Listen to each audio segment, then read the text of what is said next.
কালকে সুব্রত কটা কাঁকড়া কিনেছিল। আজকে সেই কাঁকড়ার রেসিপি রান্না করব।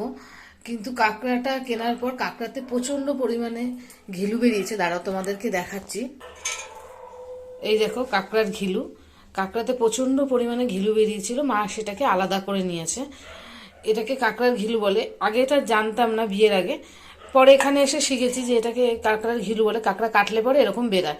আর দেখো কাঁকড়া কেটেছে, এই যে কাঁকড়া, এই যে দেখাচ্ছি আমি, দেখো এই যে এটা হচ্ছে হলো কাঁকড়া, এর ভিতরে এই ঘিলু, এগুলোকে মা কিছুটা আলাদা করেছে। আর প্রচন্ড ঘিলু ছিল কাঁকড়াতে। এই কাঁকড়া নিয়ে খেতে খুব টেস্ট হয়। আজকে এই ঘিলুরই একটা রেসিপি তোমাদেরকে দেখাচ্ছি। এই ঘিলু দিয়ে বড়া বানাবো। অনেকে এই ঘিলু ফেলে দেয়, খায় না, জানে না যে কিভাবে বড়া বানাতে হয়, কিন্তু এটা বানালে ভীষণ টেস্ট লাগে। এই ঘিলুর মধ্যে কি কি দিয়েছে মায়ের থেকে শুনে নিচ্ছি। দাঁড়াও, মা দিয়ে রেখেছে, তাও মায়ের থেকে শুনে নি। বলো। শুকনো লঙ্কার গুঁড়ো, হলুদ আর নুন। আচ্ছা, মা বলছে এর মধ্যে শুকনো লঙ্কার গুঁড়ো, হলুদ আর নুন দিয়েছে। অন্য কিছু দিলে কালার থাকবে না, আর আদা পেঁয়াজ রসুনও যাবে না। তাহলে আদা পেঁয়াজ রসুন দিলে ঘিলুর যেটা গন্ধ বেরোয়, সেই গন্ধটা হ্যাঁ, টেস্টটা থাকবে না। তাই জন্য মা এই দিয়ে এটাকে মেখে রেখেছে। এবার এটা দিয়ে বড়াটা বাঁধবে। এই যে কড়াইতে মা তেল দিয়ে দিচ্ছে। অল্প করেই তেল দিতে হবে, বেশি তেল লাগবে না। দেখো আমরা কিন্তু একদম অল্প করেই তেল দিয়েছি। তেল দিয়ে এবার মা বড়াটা ভাজবে। কাঁকড়াটা খুব ভালো ছিল, তাই প্রচন্ড পরিমাণে ঘিলু ছিল কাঁকড়ার মধ্যে। পুরো তোমরা দেখতেই পাচ্ছ, পুরো হলুদ ঘিলু। এর মধ্যে কিন্তু কোনো কিছু মেশানো নেই, হলুদ টলুদ বেশি দেয়নি, যেটুকু লাগে সেটুকুই দিয়েছে। দিয়ে সব মাখা রয়েছে। এবার এই তেল দিয়েছে, তেলের মধ্যে দিয়ে ভেজে নেবে।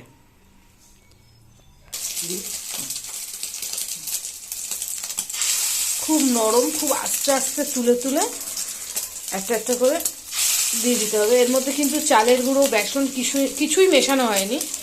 জাস্ট ঘিলুটাকে আলাদা পাত্রে রেখে হলুদ, একটু লঙ্কার গুঁড়ো আর নুন দিয়ে ভাজা। এটা গরম ভাতে খেতে ভীষণ ভালো লাগে। দেখো এবার ভাজা বসিয়ে দিচ্ছে। ভাজা হলে, একটা পাশ ভাজা হলে আর একটা পাশ উল্টে দেবে। দেখো ভাজা যদি হয়ে যায় আলগা করে দেখো, দেখে আস্তে করে উল্টে দাও। ভাজা হয়েছে কি না দেখলেই তোমরা বুঝতে পারবে। তারপরে আস্তে করে এটাকে উল্টে দিতে হবে। আমাদের এগুলো ভাজা হয়ে গেছে, মা একটা একটা করে উল্টে দিচ্ছে।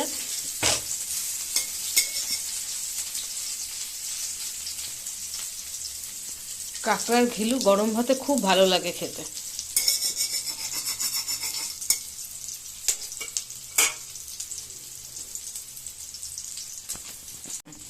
এবার কাঁকড়াগুলোতে একটু নুন হলুদ মাখিয়ে ভেজে নেবো। ঘিলুটা ভাজা হয়ে গেলে তুলে কাঁকড়াগুলোকে ভেজে নেবো।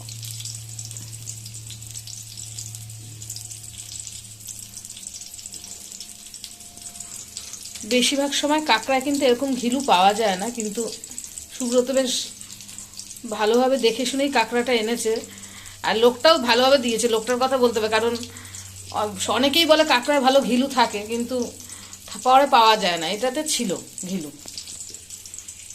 একটু এটা দেখো নুন হলুদ দিয়ে মা মাখিয়ে নিয়েছে। এইবার এটা এটা ভাজবো। আগে এই বড়াটা তুলে নিয়ে তারপরে ভাজবো। হয়ে গেছে, এবার আমরা তুলে ফেলবো এটাকে।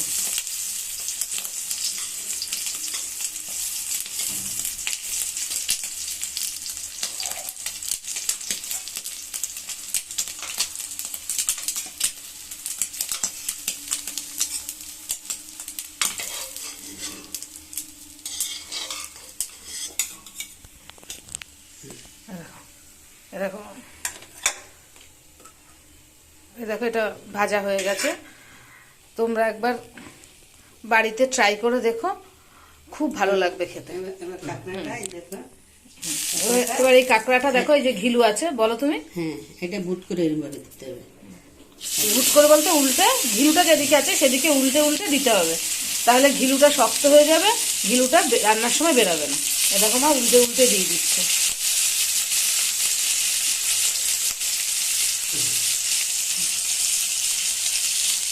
ভীষণ ঘিলু আছে তো, তাই উল্টে উল্টে এরকম ভাবে দিলে তারপর তোমার এই ঘিলুটা এই কাঁকড়ার সঙ্গে লেগে থাকবে।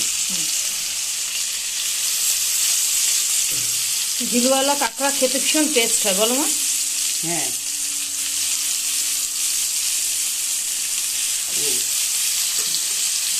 এবার কাঁকড়াটা ভাজা হোক, কাঁকড়াটা ভালোভাবে একটু ভেজে নিতে হবে। ঘিটা বসে গেছে, এবার আমি এগুলো এরকমভাবে দিয়ে দেবো, এক দুই পাশ করে আলাদা আলাদা করে ভাজ দেবো।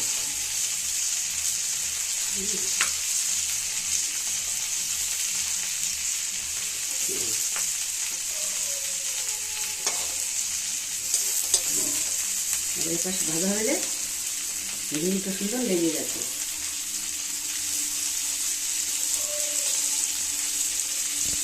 ওপাশে দেখো ঘিলুটা কি সুন্দর করে লেগে গেছে।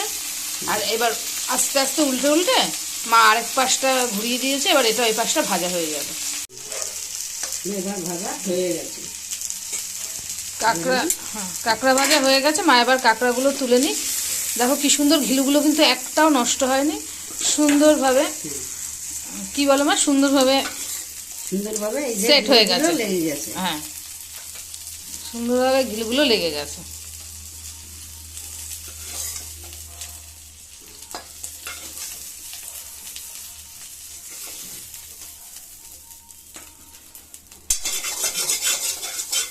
তেল দিতে হবে, এবার একটু কড়াইতে তেল দিয়ে তারপরে বাদবাকি জিনিসগুলো ভাজবো।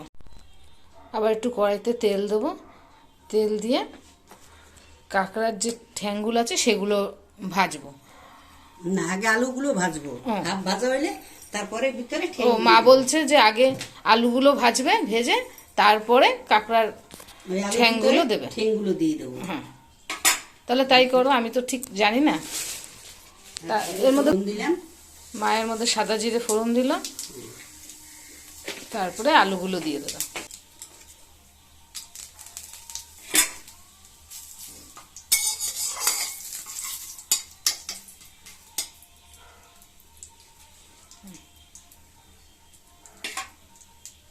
তেল গরম হয়ে গেছে, সাদা জিরা তেজপাতা ফোড়ন দিয়ে মা এবার এর মধ্যে আলুগুলো দিয়ে দিচ্ছে।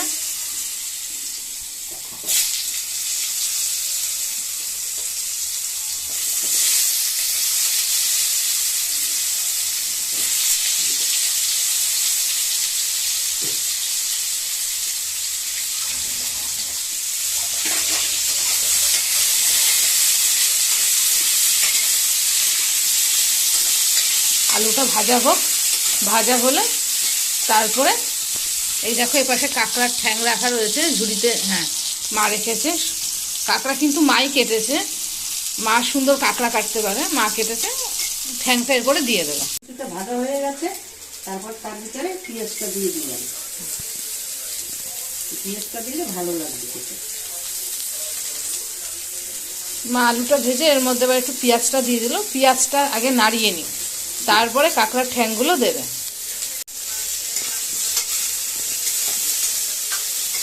পেঁয়াজটা দিয়ে একটু ভালোভাবে নাড়ুক, তারপরে ঠ্যাংটা দেবো, কারণ ঠ্যাংটা দিলে পরে পেঁয়াজটা ভালো ভাজা হবে না, এই জন্যে মা আগে পেঁয়াজটা ভেজে নিই।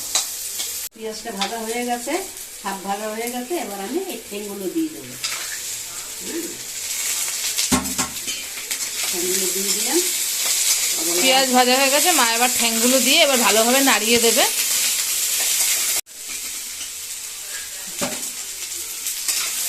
দাঁড়াও দাঁড়াও দাঁড়াও দাঁড়াও দাঁড়াও। মা ওই যে ঘিলুর যে জলটা ছিল কাঁকড়া ভাজার পরে ওর মধ্যে একটু জল রেখে দিয়েছিল, মানে ঘিলু টিলু সমেত আছে তো, সেই জলটাই মা ঢেলে দিচ্ছে। হ্যাঁ, অল্প একটু দিয়ে দিল।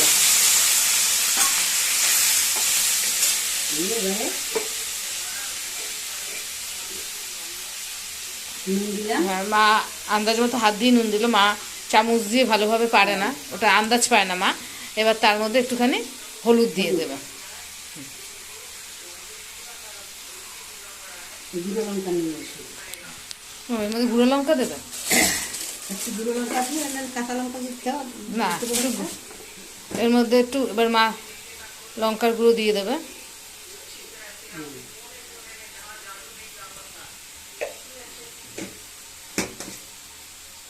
তুমি একটা কাজ করো, জিরার গুঁড়ো আর হলুদ গুঁড়ো একটা মুখে ঢালো, ঢেলে একসঙ্গে দিয়ে দেবো, একসঙ্গে ঢেলে হয়ে দেবে।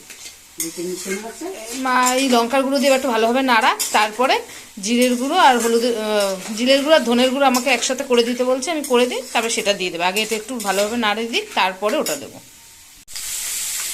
কাঁকড়াটা ভালোভাবে সাঁতলে নিক আগে, তারপরে জিরের গুঁড়ো আর ধনের গুঁড়ো আমি ওই পাশে একটু জলে ভিজিয়ে রেখেছি, ওইটা ঢেলে দেবো।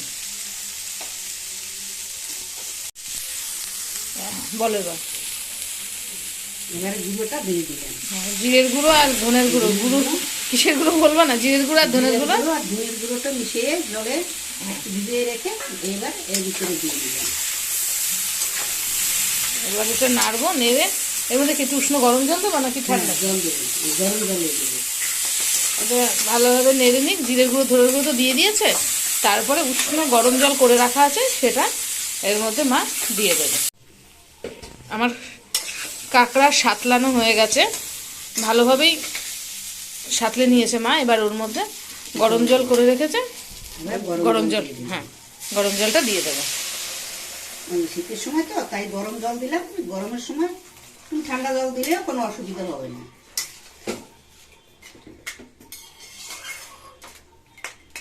আলুটা একটু সিদ্ধ কম আছে বলে একটু জলটা একটু বেশি দিতে হবে।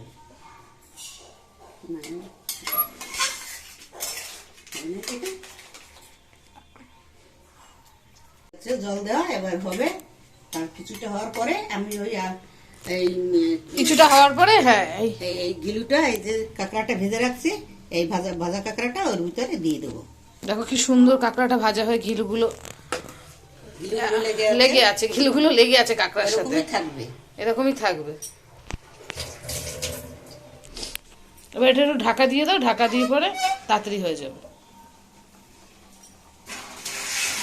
মা এটা ঢাকা দিক, এটা হোক, তারপরে হ্যাঁ কাঁকড়া ওটা দিয়ে দেবে, বডিটা দিয়ে দেবে। আমার এবার আলু টালু সব সিদ্ধ হয়ে গেছে, আমি এবার এটা দিয়ে দেবো, কাঁকড়াটা বডিটা দিয়ে দিচ্ছি। হ্যাঁ, এই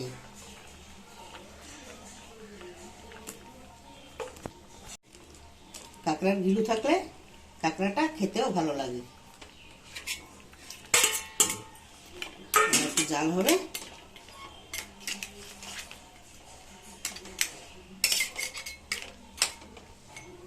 এবার এটা একটু ফুটুক, তারপরে আমরা নামিয়ে নেব। আমার এটা হয়ে গেছে প্রায়।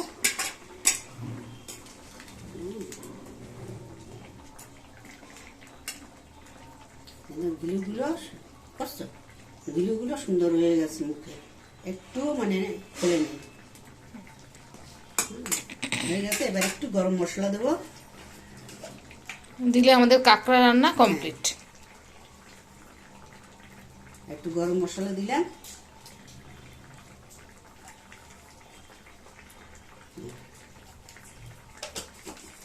একটু ফুটুক, ফুটলেই নামাই দেবো।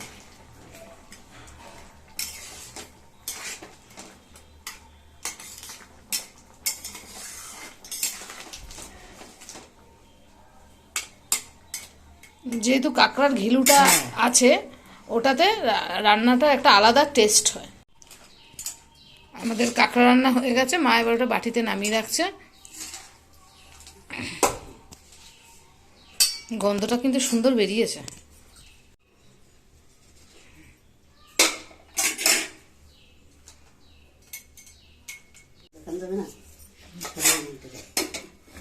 আমাদের কাঁকড়া দেখো কত সুন্দর হয়েছে, কি সুন্দর কালারও হয়েছে, দেখতে খুব সুন্দর লাগছে। আমি জানি এটা খেতেও ভালো হবে।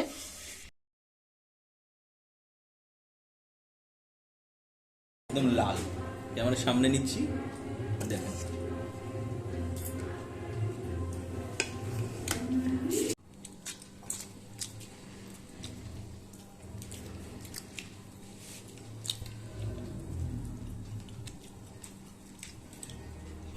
কাঁকড়ার ঘিলুর বড়া দিয়ে গরম ভাত কেমন লাগে সুব্রত খেয়ে বলুক। আপনারাও বাইরে কাঁকড়া বড়া দিয়ে ভাত খাবেন, দেখুন সত্যি ভালো লাগে, খুবই ভালো। আজকে মা কাঁকড়ার পিঠে আর কাঁকড়ার রেসিপিটা রান্না করলো। তোমাদের যদি আমার এই আজকের রেসিপিটা ভালো লাগে তাহলে প্লিজ লাইক করো, শেয়ার করো আর কমেন্ট করে জানিও যে রেসিপিটা কেমন হয়েছে। আর আমার চ্যানেলটাকে অবশ্যই একটু সাবস্ক্রাইব করে দিও। তাহলে আজকের মতন ব্লগটা এখানেই শেষ করছি। সবাই ভালো থেকো আর সুস্থ থেকো।